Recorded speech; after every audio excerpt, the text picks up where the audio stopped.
Hi friends, నేనైతే కురాకు పప్పు చేస్తాను ఫ్రెండ్స్. ఇవైతే టమోటా, పచ్చిమిర్చి, వంకాయ ఇవన్నీ మన తోటలో దొరికినవే ఫ్రెండ్స్. ఈ కందులు కూడా మేము ముందు కందులు వేసినప్పుడు మేము మిల్లులో ఆడించుకొచ్చిన కందులే ఫ్రెండ్స్. ఇవన్నీ మనకి పండినవే ఫ్రెండ్స్. మన తోటలో మనకు పండినవే అన్నీను. ఇదైతే నేను ఆకుకూర నేను తోటలో పీకొచ్చుకున్నాను ఫ్రెండ్స్. నిన్న సాయంత్రం వెళ్ళి పీకొచ్చుకున్నాను. ఇదైతే 5 రకాల కూర ఉంది ఫ్రెండ్స్. ఆకుకూర 5 రకాలు కలిపి పప్పు చేస్తున్నాను.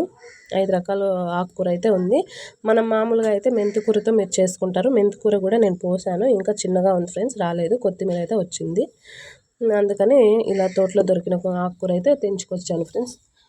ఇలా ముద్దకైతే పొయ్యి మీద పెట్టాను ఫ్రెండ్స్. పప్పు కూడా పొయ్యి మీద చేసేదాన్ని, కానీ ఈరోజు సండే కదా, కొంచెం లేట్గా లేసాను. కూలోళ్ళు కూడా ఎవరు లేరు. అందుకనేసి పొయ్యి పైన కొంచెం ముద్దకు పెట్టాను ఫ్రెండ్స్. పప్పు చేస్తాను.